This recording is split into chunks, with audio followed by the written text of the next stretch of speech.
আসসালামু আলাইকুম দর্শক, স্বাগত জানাচ্ছি আরটিভির দুপুরের সংবাদ। আপনাদের সঙ্গে রয়েছে আমি নীরা ফেরদৌস। বাংলাদেশের ইতিহাসের মোড় ঘোরানোর দিন ৭ই নভেম্বর, জাতীয় বিপ্লব ও সংহতি দিবস।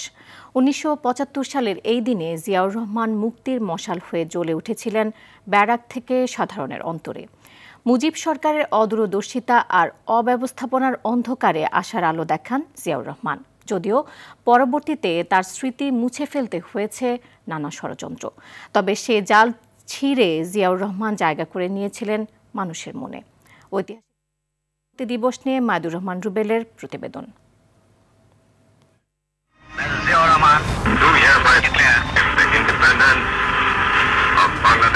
মেজর জিয়াউর রহমানের এই ঘোষণায় বাংলার মানুষ প্রতিরোধের দেয়াল গড়ে তোলে পাকিস্তানের বিরুদ্ধে। শুরু হয় মুক্তিযুদ্ধ, অথচ মুক্তিযুদ্ধের অন্যতম নায়ককে খলনায়ক বানানোর এমন কোনো চেষ্টা নেই যা করেনি স্বৈরাচার শেখ হাসিনা সরকার।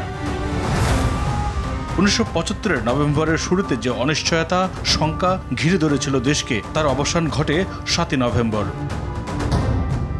রেডিওতে যখন জিয়াউর রহমানের মুক্তির খবর প্রচার হতে থাকে, বাড়তে থাকে তার জনপ্রিয়তা। প্রদীপের আলোয় চলে আসেন তিনি। জাসদের কর্নেল তাহের জিয়ার কাঁধে বন্দুক রেখে ক্ষমতার পাখি শিকার করতে চেয়েছিলেন।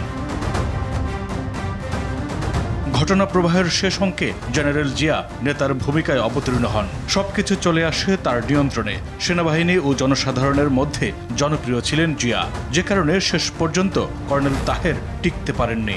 জাতির উদ্দেশ্যে দেয়া বার্তায় জিয়াউর রহমান বলেছিলেন, দেশের ক্রান্তিলগ্নে গণপ্রজাতন্ত্রী বাংলাদেশের চিফ মার্শাল ল অ্যাডমিনিস্ট্রেটর ও সেনাবাহিনীর প্রধান হিসেবে দায়িত্বভার গ্রহণ করতে হয়েছে। আওয়ামী লীগের সরকারের না থাকার কারণে দেশে একটি প্রশাসনিক শূন্যতা ছিল। জনগণ এবং সৈনিকদের অনুরোধে জেনারেল জিয়াউর রহমান এই শূন্যতা পূরণে এগিয়ে আসেন এবং সিপাহী জনতার সমর্থন নিয়ে তিনি রাষ্ট্র পরিচালনার দায়িত্ব গ্রহণ করেন। ৩ নভেম্বরের অভ্যুত্থানের পর দেশের পরিস্থিতি যখন জটিল হয়ে ওঠে, তখন ৭ নভেম্বর অবধারিত হয়ে পড়ে সিপাহী বিপ্লবের। চরম অস্থিরতা আর অনিশ্চয়তার মধ্যে জিয়াউর রহমান শক্ত হাতে হাল ধরেন বলে জানান বিএনপি মহাসচিব। কিছু দেশপ্রেমিক কর্মকর্তা তারা প্রথম বিদ্রোহটা করে, তারা তখন জিয়াউর রহমানকে অ্যারেস্ট করে, হাউস অ্যারেস্ট করে রেখে দিয়ে তারা একটা তারা ঘটিয়ে রেভলিউশন করার চেষ্টা করে, সিপাহীরা সেটাকে বন্ধ করে। তো সেই জন্য এটা একটা বড় টার্নিং পয়েন্ট। তো সেই টার্নিং পয়েন্টটা ছিল towards independence and sovereignty of Bangladesh. ৭ নভেম্বর জিয়াউর রহমানের সমর্থনে সামরিক বাহিনীর সদস্যদের পাশাপাশি রাজপথে নেমে আসেন সাধারণ মানুষ। শুধু স্বাধীনতার ঘোষণাই নয়, স্বাধীনতা যুদ্ধের শুরুতে জিয়াউর রহমান বিদ্রোহ করে রণাঙ্গনে লড়াই করেন। ভাগ্য সাহসীদের সঙ্গেই থাকেন। ১৯৭৫ নভেম্বরে তার বন্দিদশা থেকে মুক্তি রাষ্ট্র ক্ষমতার চূড়ান্ত ধাপে এগিয়ে দেয়। মাইদুর রহমান রুবেল, আরটিভি, ঢাকা।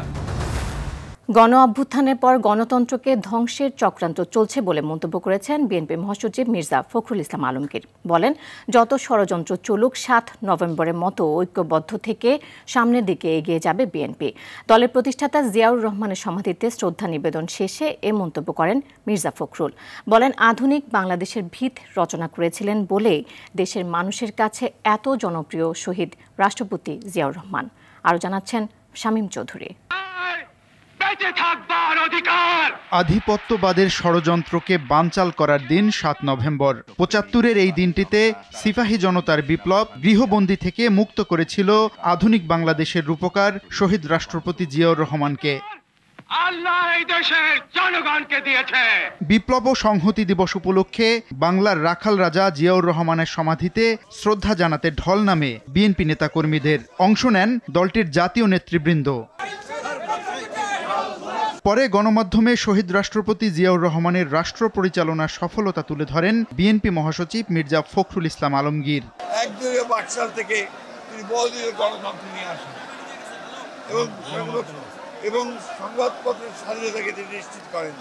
সেখানে মাত্র 4টি সংবাদপত্র ছিল, সেটাকে তিনি মুক্ত করে দেন।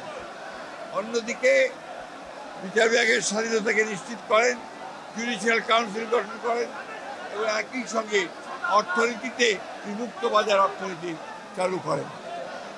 এই হয়েছিল শুরু বাংলাদেশের অগ্রযাত্রা। তার দাবি, আবারও দেশে গণতন্ত্র ধ্বংসের চক্রান্ত চলছে। গণঅভ্যুত্থানের পরে যখন বিভিন্ন রকমভাবে একটা প্রচেষ্টা চক্রান্ত চলছে এই গণতন্ত্রকে আবার ধ্বংস করার জন্য, সেই মুহূর্তে এই 7ই নভেম্বর বিপ্লব ও সংহতি দিবস আমাদেরকে সেই পথেই যেতে অনুপ্রাণিত করে, যে পথে সত্যিকার অর্থে আমরা বাংলাদেশে গণতান্ত্রিক রাষ্ট্র নির্মাণ করতে পারবো, একটা সমৃদ্ধ রাষ্ট্র নির্মাণ করতে পারবো, জনগণের ভোটের অধিকারকে নিশ্চিত করতে পারবো, বিচারের অধিকারকে নিশ্চিত করতে পারবো। সেই লক্ষ্যেই বাংলাদেশ এগিয়ে যাবে, বিএনপি এগিয়ে যাবে। সে সময় 7 নভেম্বরকে ধারণ করে দলের নেতাকর্মীদের সামনে এগিয়ে চলার কথা বলেন মির্জা ফখরুল ইসলাম আলমগীর। শামীম চৌধুরী, RTV, ঢাকা। হারিয়ে যাওয়া স্বাধীনতা সার্বভৌমত্ব পুনরুদ্ধারের দিন 7ই নভেম্বর, এমন মন্তব্য করে রাজনীতি বিশ্লেষক অধ্যাপক ডক্টর মাহবুবুল্লাহ বলেন, এর মাধ্যমে গণতন্ত্রকে প্রাতিষ্ঠানিক রূপ দেওয়ার পথ উন্মোচন করেছিলেন জিয়াউর রহমান। বিএনপির স্থায়ী কমিটির জ্যেষ্ঠ সদস্য ডক্টর খন্দকার মোশাররফ হোসেন বলেন, মুক্তিযুদ্ধ ও 7ই নভেম্বরের চেতনাকে ধারণ করে এগিয়ে চলেছে বিএনপি। খান আলমিনের রিপোর্টে দেখুন বিস্তারিত। 7 নভেম্বর পাল্টা অভ্যুত্থানে জিয়াউর রহমানকে মুক্ত করে ট্যাঙ্ক নিয়ে ঢাকার রাজপথে বেরিয়ে পড়েন সিপাহীরা। তাদের ফুল দিয়ে বরণ করে নেয় জনতা। উৎসবের নগরীতে পরিণত হয় পুরো শহর, এমনকি গোটা দেশ। ইতিহাসের পাতায় ঠাঁই করে নেয় 7 নভেম্বর সিপাহী জনতার বিপ্লব ও সংহতি দিবস হিসেবে। বাকশাল প্রতিষ্ঠার মাধ্যমে যে ফ্যাসিবাদ কায়েম করেছিলেন শেখ মুজিবুর রহমান, তা থেকে মুক্তি মেলে 7ই নভেম্বর। অধ্যাপক ডক্টর মাহবুবুল্লাহ বলেন, এই দিনে পুনরুদ্ধার হয় স্বাধীনতা ও সার্বভৌমত্ব। 7ই নভেম্বর ছিল বাংলাদেশের হারিয়ে যাওয়া স্বাধীনতা এবং সার্বভৌমত্ব পুনরুদ্ধারের একটা দিন, এবং সেই পুনরুদ্ধারের দিনটাই জনগণ সেলিব্রেট করেছিল। জাতির ইতিহাসে অনেক দিনই যায়, অনেক রাতই কেটে যায়, কিন্তু কোনো দিন সেটা বিশেষ তাৎপর্য নিয়ে আসে।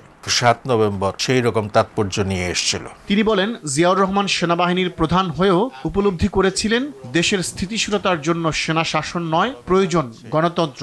একজন সামরিক জেনারেল দেশে গণতন্ত্র ফিরিয়ে দিয়েছেন, এবং এই গণতন্ত্র ফিরিয়ে দেওয়ার ফলে আওয়ামী লীগও নতুন করে কাজ করার, সংগঠিত হওয়ার সুযোগ পেয়েছে। কাজেই এই যে ব্যবস্থা তিনি করলেন, এতে তিনি কাউকে এক্সক্লুড করেন নাই, বাদ দেন নাই, সকলকেই রেখেছিলেন। বিএনপির স্থায়ী কমিটির জ্যেষ্ঠ সদস্য ডক্টর খন্দকার মোশাররফ বলেন, বিএনপির রাজনীতির ভিত্তি মুক্তিযুদ্ধ ও 7 নভেম্বরের চেতনা। মুক্তিযুদ্ধের চেতনা এবং 7ই নভেম্বরের চেতনা, দুইটাকে ধারণ করেই আমাদের বিএনপির যে গঠনতন্ত্রের আমাদের যে মূল নীতিগুলো।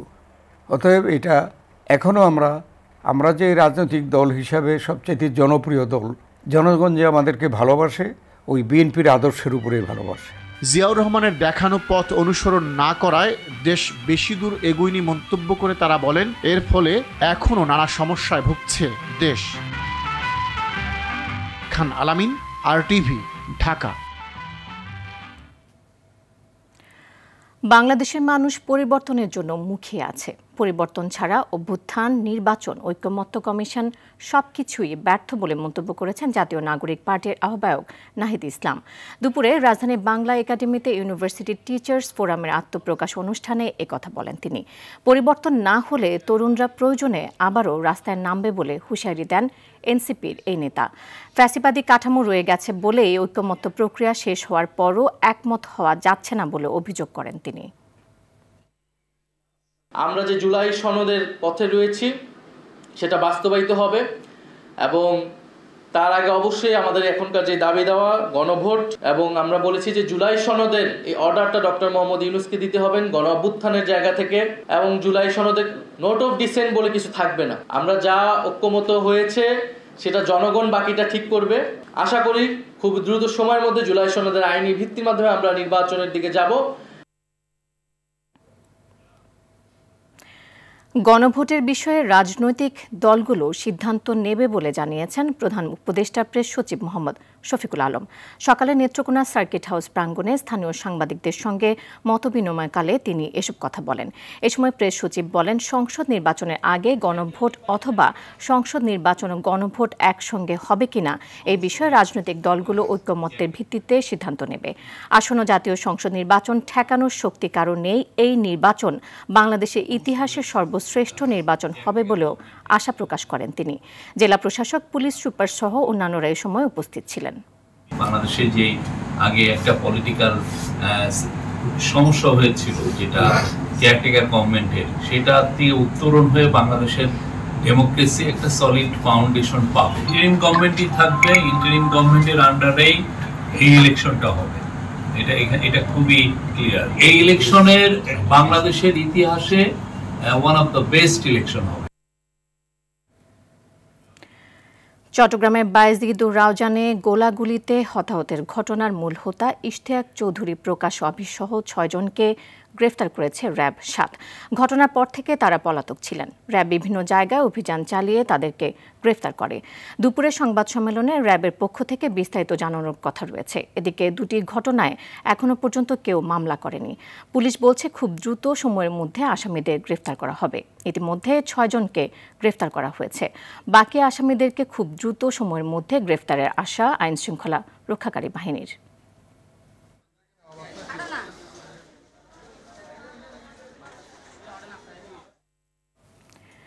সবজির দাম কমায় বাজারে কিছুটা স্বস্তি ফিরলেও হঠাৎ পেঁয়াজের দাম প্রায় দ্বিগুণ। 65 থেকে 70 টাকার পেঁয়াজ এক সপ্তাহে কেজিতে বেড়ে এখন বিক্রি হচ্ছে 110 থেকে 120 টাকায়। ব্যবসায়ীরা বলছেন সরবরাহ সংকটের কারণে পেঁয়াজের এই মূল্য বৃদ্ধি। আয়ের সাথে দামের এমন ভারসাম্যহীনতায় বেড়েছে ক্রেতাদের উদ্বেগ। এ অবস্থায় সরকারকে দ্রুত বাজার তদারকি ও সিন্ডিকেট নিয়ন্ত্রণের ব্যবস্থা নেওয়ার পরামর্শ ক্রেতাদের। বিস্তারিত জানাচ্ছেন হাসান মাহমুদ।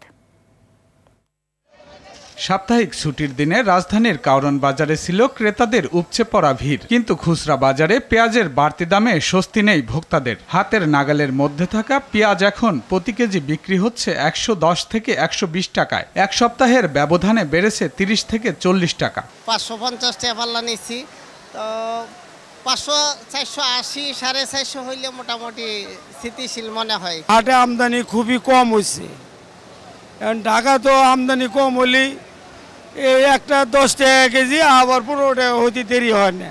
এদিকে শীতকালীন সবজির সরবরাহ বাড়ায় সিম, বেগুন, করলা সহ বিভিন্ন সবজির দাম কেজিতে 20 থেকে 25 টাকা কমেছে। ফলে অনেকটা স্বস্তির শ্বাস ফেলছেন ক্রেতারা। তবে টমেটো, গাজর সহ কিছু সবজির দাম এখনো চড়া। টমেটোটা 140 থেকে 120 টাকা কেজি, আর কাঁচা সবজি যা আছে 50-60 টাকার ভিতরে আছে। কমে আসাই উচিত আমি মনে করি, কারণ আরেকটু কমে আসলে মানুষের ক্রয় ক্ষমতার মধ্যে থাকবে। বাজারে মাছের দাম কিছুটা বাড়লেও ক্রেতা বিক্রেতাদের মধ্যে ছিল মিশ্র প্রতিক্রিয়া। চড়া দামে বিক্রি হচ্ছে ইলিশ ও চিংড়ি মাছ। ছোট সাইজের মাছগুলা অনেক দাম কম, খালি বড় মাছটা একটু কম নদীতে, এই কারণে দাম একটু বেশি। মাছের দাম অবশ্যই বেশি লাগছে আমার আগের তুলনায়। এছাড়া স্থিতিশীল ডিম, মুরগি সহ বেশ কিছু মুদিপণ্যর দাম। তবে বাজার নিয়ন্ত্রণে সরকারকে আরও কঠোর ব্যবস্থা গ্রহণের দাবি ভোক্তাদের। হাসান মাহমুদ, RTV, ঢাকা। দেশজুড়ে বেড়েছে ডেঙ্গু আক্রান্ত রোগীর সংখ্যা। রাজধানীর হাসপাতালগুলোতে বাড়ছে রোগীর চাপ। রোগী ও তাদের স্বজনরা বলছেন সরকারের কার্যকর পদক্ষেপ না থাকায় বাড়ছে ডেঙ্গু রোগ। এতে করে আর্থিক ক্ষতিসহ নানা ভোগান্তিতে পড়েছেন তারা। বাসাবাড়ি আশেপাশে মশার উপদ্রব বাড়ার পাশাপাশি মহাখালী করোনা বিশেষায়িত হাসপাতালেও মশার উপদ্রব রয়েছে বলে অভিযোগ করেন রোগীর স্বজনরা। তবে বলেন হাসপাতালে চিকিৎসা নিতে এসেও মশার কামড় খেতে হচ্ছে। সেই সাথে নানা অপরিষ্কার, অপরিচ্ছন্নতার অভিযোগ করে রোগীর স্বজনরা বলেন স্থানীয় পর্যায়ে সঠিক চিকিৎসা পেলে ভোগান্তি নিয়ে ঢাকার হাসপাতালগুলোতে আসতে হতো না রোগীদের। গেন করতে থাকে, আর ওয়াশরুমের অবস্থা তো খুবই খারাপ, মানে একদম জঘন্যতে জঘন্য। আপনার ঢোকার আগে এতখানি পানি। এই হাসপাতালের অবস্থা খারাপ, পরিবেশ বিশেষ করে টয়লেট পানি পড়ে থাকে, ভিজা, মশা, প্রচুর মশা। নিজস্ব এলাকায় পাইলে আমি তো এত দূর আসতাম না, আমার খরচটা আরো কম হইতো। আমার পাশে যদি বাসা থাকতো, আমি গায়ে গোসল করে সুন্দর আমার সন্তানের কাছে আসতে পারতাম।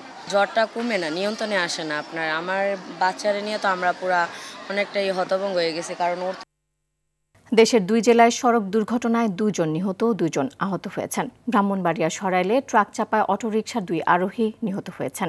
সকালে উপজেলার বড্ডাপাড়া এলাকায় এই দুর্ঘটনা ঘটে। জেলার সরাইল নাসিরনগর সড়কে বিপরীত দিক থেকে আসা মাছবাহী একটি ট্রাক অটোরিকশাটিকে চাপা দিলে ঘটনাস্থলে অটোরিকশার চালক ও যাত্রী নিহত হন। অন্যদিকে বৃহস্পতিবার দিবাগত রাতে কিশোরগঞ্জের ভৈরবে ট্রাক ও পিকআপ ভ্যানের সংঘর্ষে 2 জন আহত হয়েছে। ভৈরব ময়মনসিংহ আঞ্চলিক সড়কে এই ঘটনা ঘটে।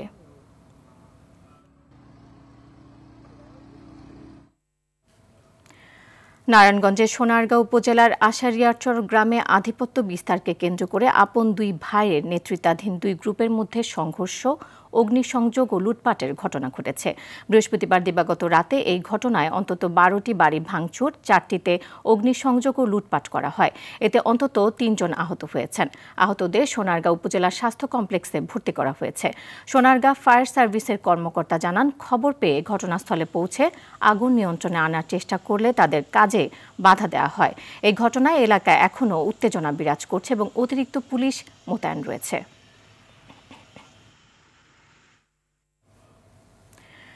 চট্টগ্রাম মেডিকেল কলেজ হাসপাতালে শয্যা সংখ্যার চেয়ে প্রতিদিন 1.5 গুণ রোগী বেশি থাকার কারণে সেবা দিতে হিমশিম খাচ্ছেন চিকিৎসকরা। টেকনাফ ও বৃহত্তর নোয়াখালীর রোগীরাও আসেন চট্টগ্রাম মেডিকেল কলেজ হাসপাতালে। রোগীদের অভিযোগ, জনবল সংকট, অব্যবস্থাপনা, পরিকাঠামোগত ঘাটতিতে ব্যাহত হচ্ছে চিকিৎসা সেবা। চট্টগ্রাম থেকে সাইফুল মাহমুদের পাঠানো তথ্যচিত্রে আরও জানাচ্ছেন লিওন আজাদ। 1957 সালে প্রতিষ্ঠিত চট্টগ্রাম মেডিকেল কলেজ হাসপাতাল এখন দেশের অন্যতম বড় সরকারি চিকিৎসা প্রতিষ্ঠান। শুরুতে ছিল 50 শয্যা, এখন বেড়ে হয়েছে 2200 শয্যা।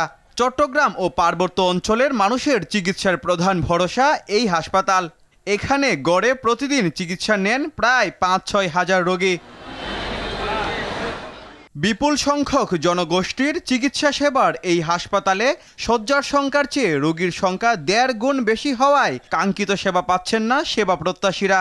হাসপাতালের মেঝেতে চিকিৎসা নিচ্ছেন শতাধিক রোগী। ভুক্তভোগীরা বলছেন, হাসপাতালের সিট পেতে দিতে হচ্ছে বাড়তি টাকা। 5 দিনের মধ্যে আমাকে বেড়ে দিছে, তাও কি 200 টাকা হাতে দিতে হচ্ছে, তারপর তুলছি। এদিকে গেল টাকা, এদিকে গেল টাকা, ওদিকে গেল টাকা। ভেতরে গেছিলাম, ভেতরে জায়গা নেই। ওনারা তো কোনো সিদ্ধান্ত মানে কোনো নিচ্ছে না। ফ্লোরে বারান্দার মধ্যে আছে। প্রত্যাশা অনুযায়ী সেবার জন্য আমরা বিরতভাবে কি করতেছি। রোগীর চাপ কমাতে শয্যা সংখ্যার পাশাপাশি চিকিৎসক ও নার্সের সংখ্যা বাড়ানোর কথা জানান এই পরিচালক। চট্টগ্রাম মেডিকেল কলেজ হাসপাতাল 2 করার জন্য যে আমরা প্রস্তাবনা পাঠিয়েছি, এটা যদি অনুমতি হয় এই সমস্যার সমাধান ইনশাল্লাহ অনেকাংশে কিন্তু কমে যাবে এবং রোগীদের সেবার মান অনেক বৃদ্ধি পাবে। রোগীর চাপে হাঁপিয়ে উঠেছে চিকিৎসা সেবা।